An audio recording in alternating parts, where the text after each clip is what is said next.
Terima kasih segala perhatian. Mohon maaf segala kesilapan. Ada soalan sikit. Mohon maaf segala kesilapan dan kekhilafan. Ada soalan sikit, tak banyak, semangkuk je.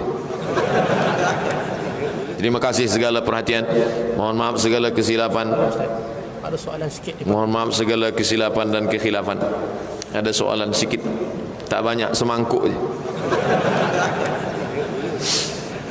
Anggota polis yang menjalankan tugas rasminya tapi diberi sagu hati berbentuk uang atau seumpamanya sebagai tanda terima kasih dari seseorang, niatnya tak diketahui, wajarkah dia terima? Suatu ketika Nabi sedang duduk-duduk di Madinah.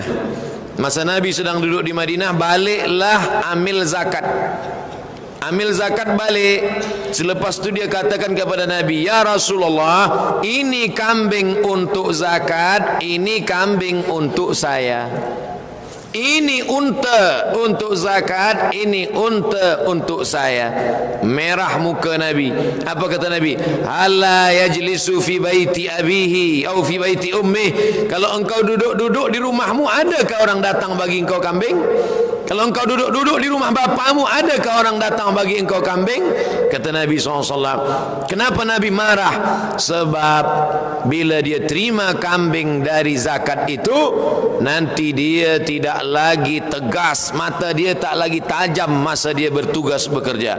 Sebelumnya mata dia tajam menghitung. Berapa kambing kamu? 40 ekor. 40 ekor kambing, keluarkan satu kambing. Berapa unta kamu? Unta ada 5 ekor. 5 ekor unta, keluarkan satu kambing. Tapi tahun depan mata dia akan sayu. Kambing kamu berapa? Nah, nampaknya macam 49 ni. Tak nampak lagi. Rosak. Disebabkan apa? Disebabkan kerana mengambil daripada yang sudah ditetapkan. Amil zakat dibagi Allah 1/8. Innamas sadaqatu lil fuqara wal masakin wal amilin 'alaiha. Amil zakat sudah diberikan, maka Nabi melarang mengambil lagi daripada ini. Tapi ada hadis mengatakan tahadu tahabu, saling berbagi hadiahlah kamu. Kalau kamu saling berbagi hadiah, maka kamu akan berkasih sayang. Hadiah dibagi tiada kepentingan, itu yang disebut hadiah. Tapi bila ada kepentingan, ada maslahat, maka bukan hadiah, tapi masuk dalam rasuah. Makanya kata orang Melayu, kalau tak ada berada, takkan tempua bersarang rendah. Ada nama burung tempua, sarang dia tinggi. Burung tempua ni sarang dia tinggi di atas pokok kelapa, tapi bila padi menguning, dia pun turun sarang dia ke bawah. Faham tak cerita saya ni? Mengangguk tanda faham. Bagaimana Nabi SAW dan para sahabat menggunakan pendekatan yang berhemah dalam menguruskan bala tenteranya semasa berlakunya peperangan. Apakah sifat yang boleh diamalkan oleh pihak keselamatan pada hari ini? Nabi SAW naik kuda dari Madinah ke Badar. Saya sampai ke Badar, tempat perang tu sampai masa umrah petang. Dari Madinah ke Badar 150 km, dan Nabi adalah panglima perangnya. Pasukan Nabi masa itu 313 orang. Pasukan kafir musyrik 3 kali lipat, lebih 1000 orang. Pasukan musyrik dipimpin oleh Abu Sufyan. Pasukan Muhammad SAW dipimpin oleh Nabi sendiri, Nabi Muhammad sallallahu alaihi wasallam. Peristiwa itu terjadi pada tarikh 17 Ramadan, hari Jumat tahun kedua Hijrah. Hari Kamis malam Jumat, Nabi salat dari Maghrib ke Isya, dari Isya hingga ke subuh, mengangkat tangan berdoa, Allahumma a'izzal Islam wal muslimin, tolonglah pasukan Badar ini ya Allah.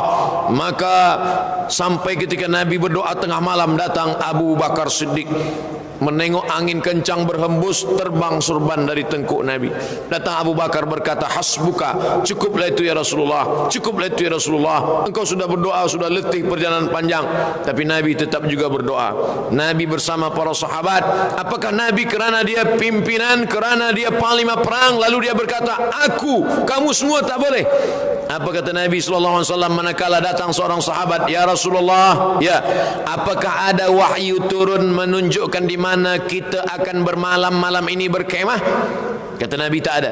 Kalau tak ada wahyu, kalau begitu boleh saya bagi pendapat, menurut saya kita berkemah di sini ya Rasulullah. Kenapa kita berkemah di sini? Karena kalau kita berkemah di sini dekat dari tempat air. Kalau kita sudah menguasai tempat air, maka dalam strategi perang di gurun pasir kita pasti menang. 1-0 kita sudah kalahkan musuh. Kenapa? Karena kita sudah menguasai tempat air. Apakah Nabi berkata, kamu jangan bagi-bagi pendapat, akulah Nabi, Jibril turun padaku saja? Nabi tetap menerima pendapat para sahabat. Begitu juga dalam perang Khandaq. Datang Salman Al-Farisi, ya Rasulullah, ya itu musuh kita di Makkah akan menyerang Madinah, ya ini Madinah, ya ini bukit, pintu masuk kecil. Bagaimana kalau kita gali parit yang besar supaya kuda tak boleh menyeberang? Menggali parit besar itu bahasa Arabnya Khandaq. Maka perang itu disebut dengan perang Khandaq. Tempat-tempat menggali parit itu ada 7 pos. 7 pos itu sekarang dijadikan 7 masjid. Disebut dengan Masjid Sabah, Masjid 7. Bolehkah kami gali ini ya Rasulullah? Kata Nabi, sila. Ini menunjukkan Nabi walaupun dia panglima perang, walaupun dia dapat wahyu, tapi hubungan dia dengan para sahabat. Dan Nabi ikut menggali tanah itu. Hadisnya sahih. Buka cerita tentang perang Khandaq. Ketika sahabat melihat tanah liat basah di perut Nabi. Nabi pakai seluar panjang di dalam, lalu kemudian jubah dia angkat ke atas, dia gulung. Masa Nabi mengangkat batu itu,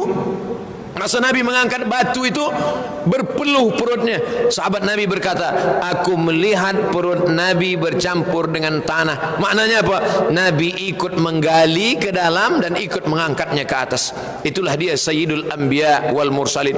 Ketika Nabi bersama dalam musafir, apa kata sahabat-sahabat? Kata sahabat, ya Rasulullah, aku yang akan mencari makanan, aku yang akan menyembelihnya, aku yang akan memasaknya, aku yang akan mengulitinya. Apa kata sahabat? Kalau begitu aku yang akan mencari kayu bakarnya. Begitu Muhammad sallallahu alaihi wasallam. Kalau Abdul Somad, enggak, kalian cari semua, aku yang menghabiskannya. Jauh kita dengan akhlak Rasulullah bersama sahabat-sahabat. Apa hukum menyambut Maulidur Rasul, melakukan perarakan, meraihkan majlis? Kerana sesetengah pendapat mengatakan itu bid'ah. A'udzubillahi minasyaitonirrajim. Wa dzakirhum biayyamillah. Ingatkanlah umat ini tentang nikmat-nikmat Allah. Jamaah Masjid Bukit Aman, ingatlah nikmat sihat, ingatlah nikmat jawatan, ingatlah nikmat mata, ingatlah nikmat telinga. Itu yang disampaikan khatib di atas mimbar. Ingatkanlah nikmat Allah.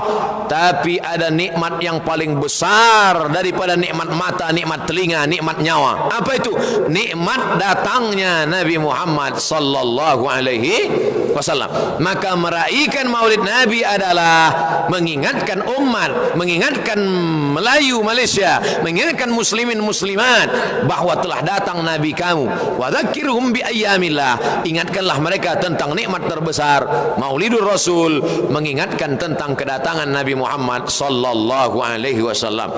Orang tak lagi ingat 12 Rabiul Awal sebab kita pakai kalender Januari, Februari, March, April.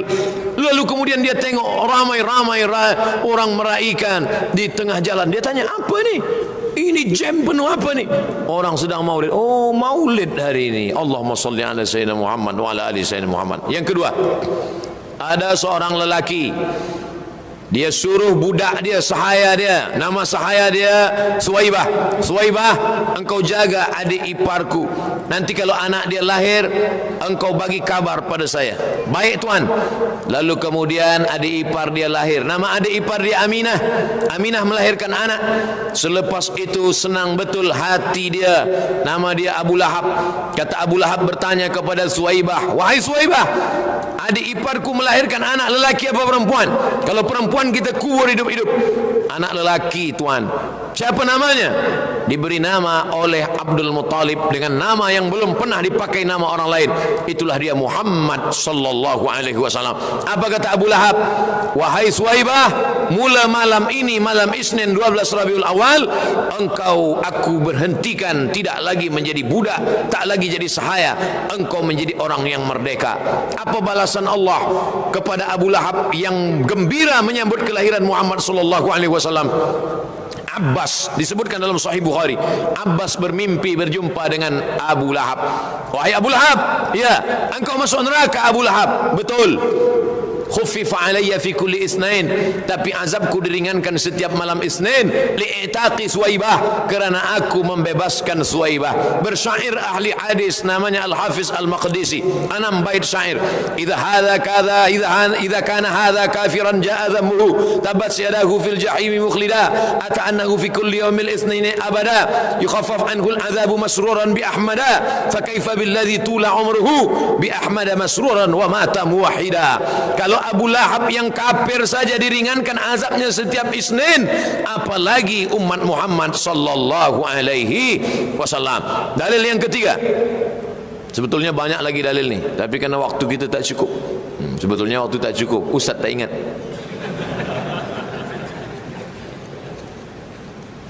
Setiap bulan Muharram, kalau waktu habis bagi tahu saya.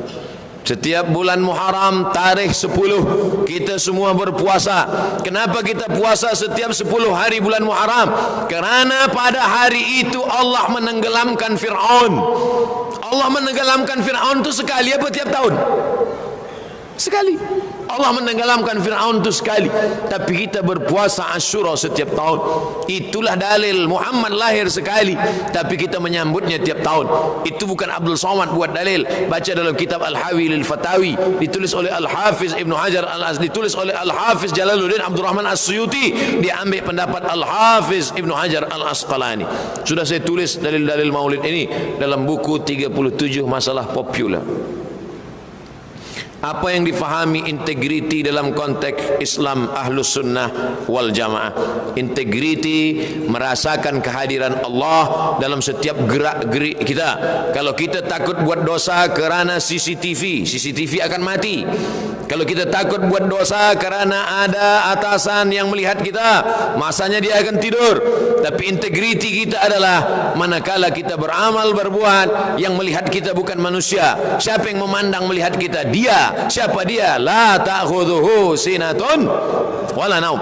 Wa idza sa'alaka ibadi anni, kalau Allah bertanya, kalau hambamu bertanya kepadamu, kalau hambaku bertanya kepadamu ya Muhammad tentang aku, fa inni qarib, katakan aku dekat. Sedekat apa Allah itu dengan kita? Wa nahnu aqrabu ilaihi min hablil warid, aku lebih dekat dengan hambaku daripada urat lehernya sendiri. Wa huwa ma'akum aina ma kuntum, dia bersama kamu dimanapun kamu berada. Begitulah Ahlus Sunnah mengajarkan kita kebersamaan dengan Allah Subhanahu wa ta'ala dimanapun kita berada. Allah tak jauh, dekat tak bersentuh, jauh tak berjarak. Begitu kata orang Melayu, dekat tak bersentuh, jauh tak berjarak. Polis sering berhadapan dengan demonstrasi yang dianjurkan oleh golongan tertentu sehingga boleh mendatangkan ancaman dan keselamatan dalam negara. Adakah sesuatu kekerasan boleh digunakan dalam Islam sekiranya golongan yang merusuh itu cuba mendatangkan mudarat kepada anggota keselamatan?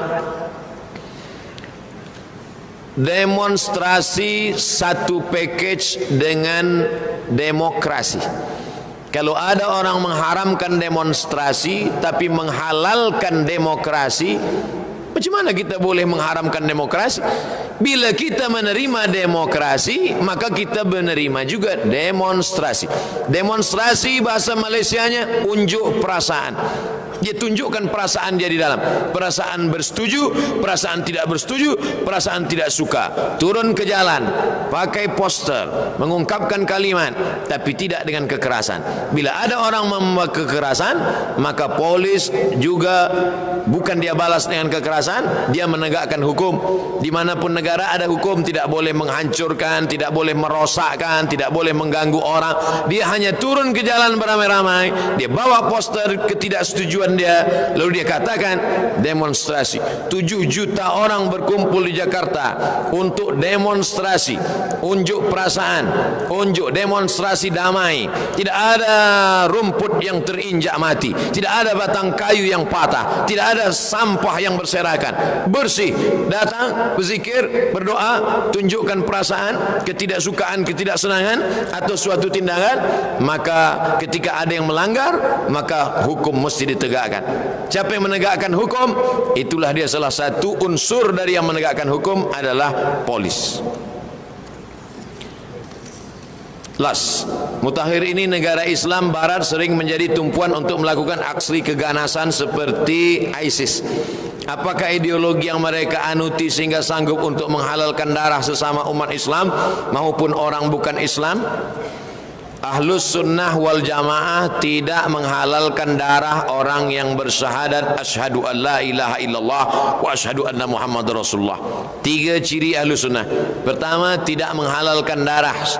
Man qala la ilaha illallah, siapa yang mengatakan la ilaha illallah Muhammad Rasulullah, faqad asamu minni dima'ahum wa amwalahum, maka tidak boleh mengganggu hartanya, tidak boleh menumpahkan darahnya. Sedangkan ISIS menghalalkan darah orang walaupun bersyahadat, asal berbeza dengan dia maka halal darahnya. Itu menyebabkan ini keluar dari Ahlussunnah wal Jamaah. 2, dalam Islam umat Islam membaiat khalifah.